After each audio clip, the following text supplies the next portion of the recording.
میلاد النبی اگر منا رہے ہیں تو تعلیمات کو بھی سن جانے کی کوشش کیجیے. میلاد النبی منا رہے ہیں تو پیغمبر انسانیت کی انسانی قدروں کا جائزہ لیجیے.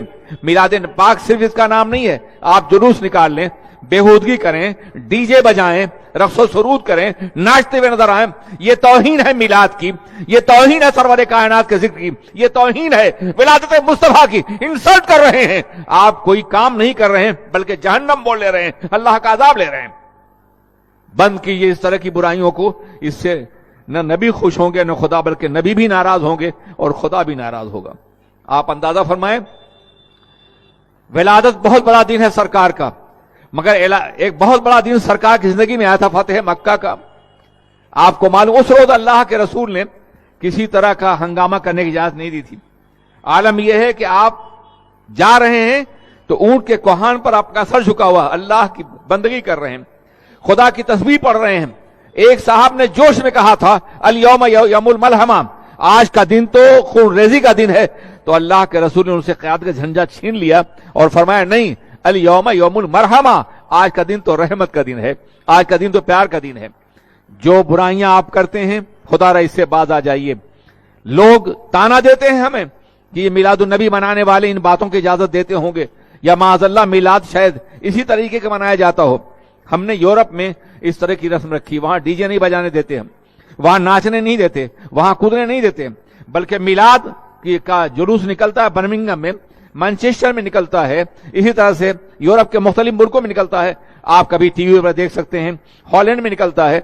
لوگ سلام پڑھتے ہوئے جاتے ہیں, سر جھکائے ہوئے جاتے ہیں. کچھ کتابچے انگلش اور ڈچ میں ہوتے ہیں, جرمن میں, جو غیر مسلموں کو تقسیم کرتے ہیں, اور ایک مٹھائی اور ایک پھول ہر غیر مسلم کو تقسیم کیا جاتا ہے, اور رسول پاک کی رحمت اور ان کی حیات کا تذکرہ ہوتا ہے.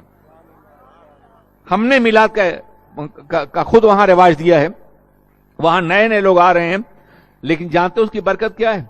اس کی برکت یہ کہ پورا معاشرہ ایک منظم اور باوقار معاشرہ ہے. یہاں سے زیادہ آزادیاں ہیں وہاں, یہاں زیادہ گناہ ہے وہاں, یہاں زیادہ آوارگی ہے وہاں, یہاں زیادہ بے پردگی ہے وہاں. لیکن ایک عورت بے پردہ نظر نہیں آئے گی, ایک بھی آزادی کا کوئی کام وہاں نہیں ہوگا.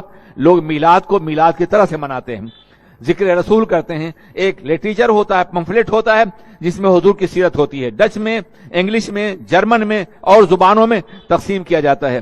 ایک پھول ہوتا ہے, مٹھائی ہوتی ہے, کبھی ایک ڈبہ ہوتا ہے, کبھی چند مٹھائی ہوتی ہے, جو سڑک پہ کھڑے ہوئے غیر مسلموں کو, انگلش کو, ڈچ کو اور جرمن کو دی جاتی ہے تاکہ وہ سرکار کی سیرت پڑھ سکیں, سرکار کو جان سکیں. آپ کیا کر رہے ہیں؟ یہ کون سا میلاد منا رہے ہیں؟ یہ کون سا تذکرہ کر رہے ہیں؟ آپ سمجھائیے نوجوانوں کو. بدنام نہ کریں وہ ہمیں, بدنام نہ کریں سیرت رسول کو, بدنام نہ کریں اللہ کے رسول کے مقدس دن کو, ان کی ولادت کو. میں عرض کرنا چاہتا ہوں, سرکار نے فتح مکہ کی خوشی بھی اس طرح نہیں منائی جیسے کہ تم سرکار کی ولادت کا دن منا رہے ہو. یہ طریقہ غلط ہے. اچھا ہے مجھے بلا لیا گیا ہے, میں اپنے محسوسات اور جذبات کو پیش کر رہا ہوں. آپ نوجوانوں کو ڈانٹیے نہیں, آپ انہیں برا نہ کہیے, دھکا مت دیجیے, پیار سے سمجھائیے, بیٹا سرکار خوش نہیں ہوں گے, بیٹا اس سے اللہ راضی ہوگا نہیں ہوگا, بیٹا اس سے خدا ناراض ہوگا, بیٹا اس سے اسلام بدنام ہوگا. اس طرح بیٹا کہہ کر کے پیار کے ذریعے انہیں سمجھائیں. انشاءاللہ دھیرے دھیرے یہ بری رسمیں دور ہو جائیں گی. آپ سختی کریں گے, آپ دھکا دیں گے, آپ نکالیں گے, وہ اور سختی کریں گے. نوجوانی رد عمل کا زمانہ ہوتا ہے, ری ایکشن کا زمانہ ہوتا ہے. ایکشن کی ضرورت ہے, ری ایکشن پیدا کرنے کی کوشش نہ کریں.